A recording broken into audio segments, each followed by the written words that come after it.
현재 전 세계의 시선은 러시아와 우크라이나에 쏠려 있습니다. 그중 국가들의 경제 제재에 이어 기업들의 대러시아 제재도 끊이지 않고 있는데요. 거의 모든 기업들과 국가들의 제재에 러시아의 경제는 조만간 무너져 디폴트 사태를 맞이할 것이라고 전문가들은 예측하고 있습니다. 그런데 러시아의 국가 부도가 한국에 엄청난 이익을 줄 것이라는 주장과 동시에 중국과 일본은 한국의 성장을 지켜만 봐야 하는 상황이라고 하는데요. 어떻게 된 일인지 자세히 알아보겠습니다.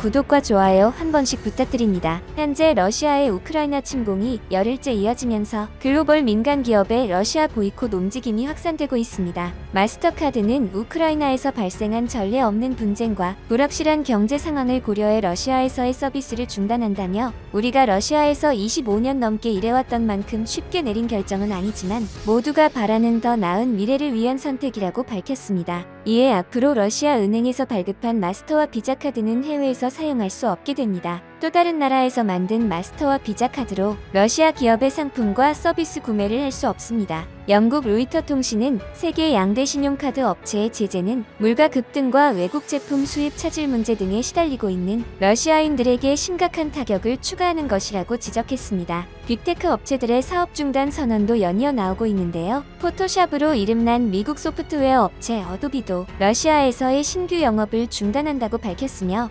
페이스북 모회사 메타와 구글 모회사 알파벳, 트위터가 러시아 국영 매체의 광고 활동을 차단한 데 이어 마이크로소프트도 러시아에서 모든 제품과 서비스의 신규 판매를 중단하기로 했습니다. 또한 패션 업계의 러시아 제재 동참도 이어지고 있습니다. 앞서 나이키, 푸마 등 인기 브랜드를 비롯해 에르메스, 루이비통, 샤넬 등의 명품 브랜드들도 판매를 중단한다고 지난 4일 밝혔고 스페인 의류기업 인디텍스도 러시아에서 자사 브랜드 자라 매장 500여 곳을 폐쇄한다고 밝혔습니다. 이외에도 의료, 스포츠 등 여러 분야의 다국적 기업들과 기관 단체 등의 러시아 제재 동참은 계속될 것으로 보입니다. 한편 러시아와 한국은 상당히 우호적인 관계를 가진 관계였습니다. 한국에서도 푸틴 대통령이 외국 국가 원수중 선호도 2위를 기록하며 엄청난 호감을 가졌고 국제사회에서 거의 유일하게 일본의 잘못을 큰 소리로 말하는 국가였으며 한국 도시락, 초코파이 등은 러시아에서 엄청난 인기를 끌었습니다. 또한 러시아에서도 삼성 스마트폰이 점유율 1위를 차지하고 LG, 현대차도 엄청난 인기를 끌며 양국은 서로에게 좋은 이미지의 국가였습니다.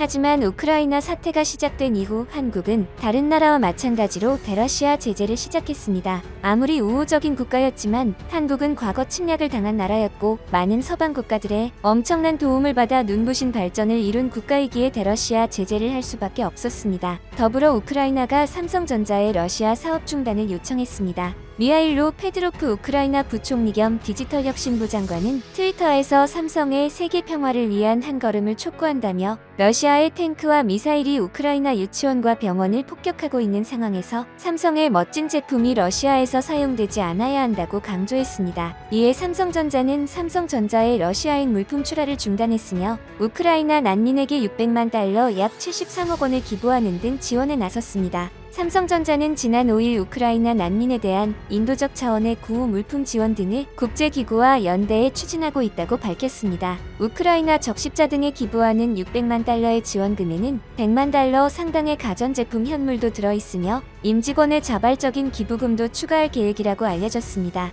이처럼 한국의 대러시아 제재에 안드레이 쿨릭 주한 러시아 대사는 깊은 유감을 밝혔습니다. 그는 30년 동안 러시아와 한국 간의 관계는 긍정적으로만 발전해왔는데 협력의 수준이 올라가는 추세가 이제 방향을 바꿀 것 같다고 했습니다. 쿨릭 대사는 이날 오후 서울 주한 러시아 대사관에서 연 우크라이나 사태 관련 기자회견에서 한국 정부가 이런 제재에 동참하는 것이 물론 기쁜 소식이 아니다라며 이같이 말했습니다. 이어 신북방 정책 덕분에 양자 관계가 잘 발전해왔다며 이러한 맥락에서 요즘 벌어지고 있는 상태가 유감스럽다라고 했습니다. 하지만 어떠한 이유에서든 이해될 수 없는 무력 침공이 계속해서 이어지고 민간인들마저 피해를 보는 상황에서 한국은 대러시아 제재를 멈출 수 없다는 방침입니다. 한편 현재 세계는 러시아 제재뿐 아니라 러시아를 도와주는 국가 대표적으로 벨라루스에 대한 제재도 시작하고 있습니다. 이에 한국도 동참하고 있는데요. 이로써 서방 국가들은 러시아를 도와주는 국가에 대한 제재도 현실화했습니다. 한편 전 세계 사람들은 우크라이나 국민을 돕기 위해 공유 숙박 플랫폼 에어비앤비를 통해 온정의 손길을 보내고 있습니다. 주요 외신에 따르면 5일 세계 각국의 에어비앤비 이용자들이 우크라이나에 있는 숙소를 예약하고 있는 것으로 전해졌습니다. 실제로 숙소를 이용하지 않지만 숙박비를 보내 우크라이나 국민을 도우려는 것입니다. 지난 2에서 3일 이틀간 우크라이나 숙박 예약은 6만 1천 건을 넘겼는데요. 미 CNN 방송은 러시아군의 포위당해 곤경에 빠진 우크라이나 국민을 돕기 위한 창의적인 소셜미디어 캠페인이라고 전했습니다. 우크라이나 수도 키이우에서 살며 에어비앤비로 집을 임대하는 볼로디미르 본다렌코는 오늘만 10건이 넘는 예약 신청이 왔다라며 당장 돈이 필요한 친척과 친구들과 함께 쓸 것이라고 말했습니다. 키이우에 있는 한 아파트를 2박 예약하며 캠페인에 참여했다는 미국 뉴욕의 문학 강사 앤 마가렛 데니얼은 집주인에게 당신과 당신의 아름다운 집이 안전하고 이 상황이 끝나기를 바란다라며 언젠가 당신을 만나러 가겠다라는 글을 남겼습니다. 그러자 집주인도 키이우가 평화를 되찾고 이곳에서 당신과 만나게 되면 매우 기쁠 것이라고 화답했습니다. 이 캠페인에 참가한 또 다른 뉴욕 시민도 케어얀 디오도 더 큰 조직에도 기부했지만 이 방법이 우크라이나 국민에게 훨씬 즉각적인 도움을 줄 수 있다고 생각한다라고 말했습니다.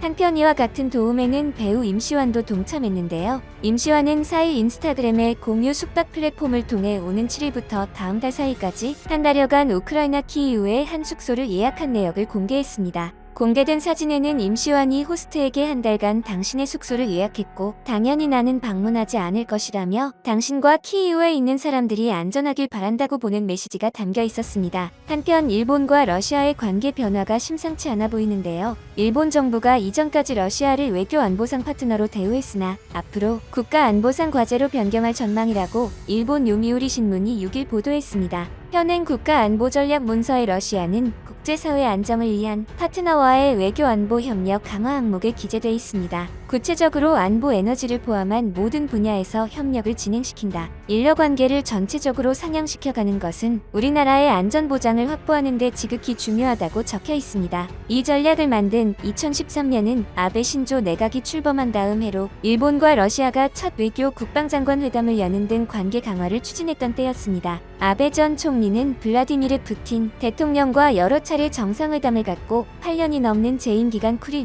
매개선 문제 해결 및 에너지 자원 확보를 위한 경제협력 등을 위해 우호적 관계를 구축했습니다. 하지만 일본 정부는 러시아가 우크라이나를 침공한 이후 함께 지역 안정을 도모하는 파트너로 규정할 수 없게 됐다고 판단했습니다. 방위성 간부는 현행 전략은 러시아를 우방국 취급하지만 이미 느슨한 대응은 취할 수 없다고 밝혔다고 신문은 전했습니다. 이처럼 일본이 러시아에 대한 제재를 강화하자 러시아는 일본의 무력 시위를 시작했습니다. 기시다 후미오 일본 총리는 7일 중국과 러시아가 공동 항행, 공동 비행 등 일본 주변에서 군사 협력을 긴밀화하고 있다고 밝혔습니다. 한편 일본의 제재에는 무력 시위로 대응을 하는 반면 한국의 제재에는 아무런 대응을 하지 않는데요. 오히려 현재 우크라이나에서 한국인들은 비교적 안전한 듯 보여지는데요. 우크라이나에서 대피하는 한국 교민들은 국경을 넘는 순간에 태극기 효과를 봤다고 했습니다. 교민들에 따르면 중국인 등 다른 외국인들은 국경에서 굉장히 꼼꼼히 체크당하는 것을 봤는데 저희는 전혀 제재받지 않고 대사관 차량을 기다릴 수 있었습니다. 검문소 현지 경찰들이 한국 사람들은 이쪽으로 와서 기다리라고 먼저 제안해줬고 한국인임을 밝힌 것 때문에 별다른 의심을 받지 않고 프리패스처럼 국경을 통과할 수 있었다는 느낌을 받았습니다라고 현지 상황을 전했습니다. 한편 현재 러시아의 MSCI 퇴출이 확정되면서 한국 증시에 큰 자금이 유입될 것이라는 전망이 나오고 있는데요.